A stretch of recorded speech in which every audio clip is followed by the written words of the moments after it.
Seluruh Liga 1 mengeluh mengakui Persib layang menjadi takhta Liga 1, Persebaya dirugikan.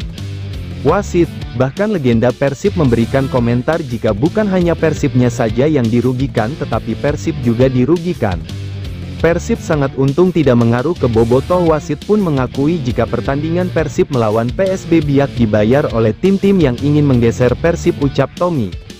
Mengapa tidak bisa memimpin laga Persib melawan PSB Biak pantas dihukum wasit Tommy mengapa, sindiran Binder Singh.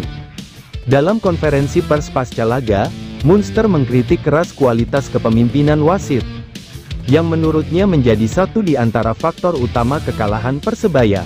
Standar dari asosiasi wasit benar-benar memalukan, ini adalah skandal lagi.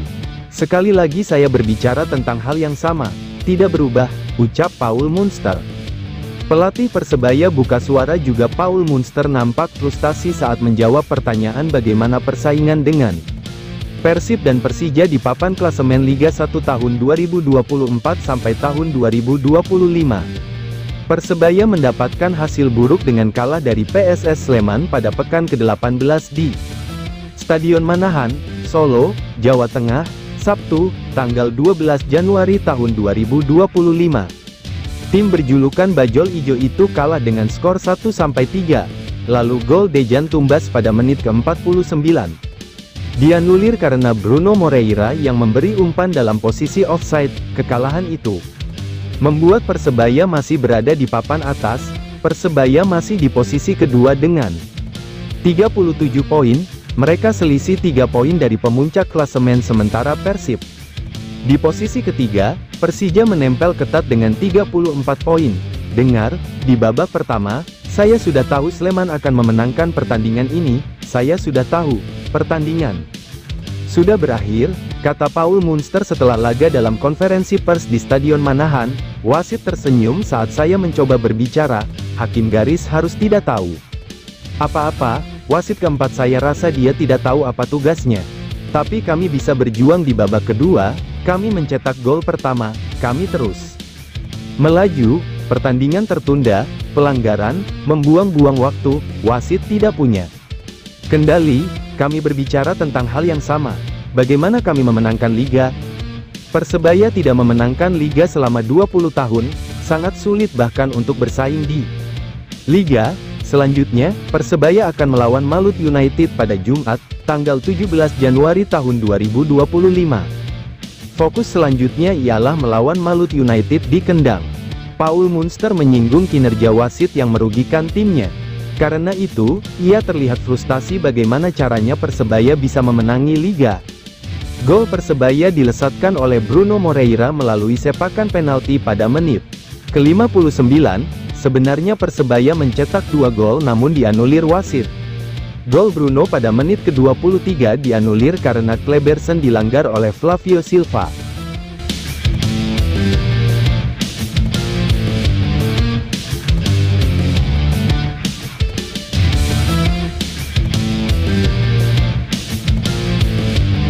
Liga 1 makin panik. Persib tambah amunisi baru. Persib Bandung harus bergerak cepat untuk merekrut pemain baru di sisa waktu yang ada. Pada jendela transfer paruh musim ini, pengamat Persib Bandung, Indra Jaya mengungkap, klub butuh amunisi baru karena banyak lubang usai ditinggal beberapa pemain cedera. Diketahui, sejumlah pemain utama Persib seperti Rahmat Irianto dan Deddy Kusnandar mengalami cedera dan diperkirakan harus menepi cukup lama. Sebelumnya, Rezaldi Hehanusa dan Febri Haryadi juga belum pulih dari cedera. Rekrutan Romania yang berujung petaka. Karena itulah, Persib dianggap harus mencari pemain baru untuk menambal kekosongan yang ditinggal para pemain yang cedera itu. Apalagi, Persib memiliki target untuk back juara. Dengan cederanya Irianto berarti beberapa pemain utama Persib menepi.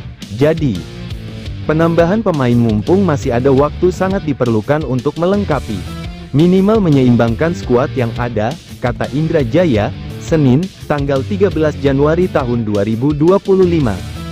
Jangan sampai jomplang di putaran kedua, apalagi ada beberapa pemain yang rentan cedera juga. Dan akumulasi kartu, jadi pemain tambahan yang kualitasnya tidak terlalu jauh dengan Utama diperlukan karena akan banyak rotasi nanti di putaran kedua, sambungnya. Dengan cederanya Dedi dan Irianto, Indra menyebut Persib harus mendatangkan pemain yang bisa ditempatkan di posisi fullback dan gelandang. Menurutnya pemain tersebut harus melengkapi komposisi skuad jika pelatih Bojan Hodak menerapkan formasi 3-4-3. Walaupun dia winger bukan fullback, ketika bermain dengan 3-4-3 sepertinya bisa dimainkan di posisi gelandang sayap, ujarnya. Indra juga membocorkan pemain yang dirumorkan sedang diburu Persib saat ini.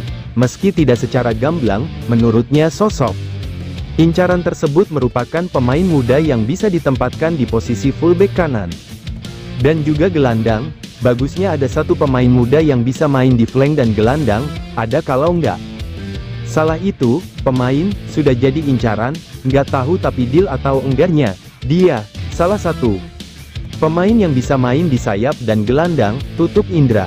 Persib Bandung kembali mencuri perhatian penggemar sepak bola di Indonesia di tengah bursa transfer paruh kedua Liga 1 2024/2025.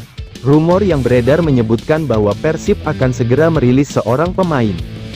Setelah pertandingan melawan PSBS Biak, kabar ini dengan cepat menyebar luas di media sosial, terutama di akun-akun yang sering membahas transfer pemain dan pelatih di Liga Indonesia.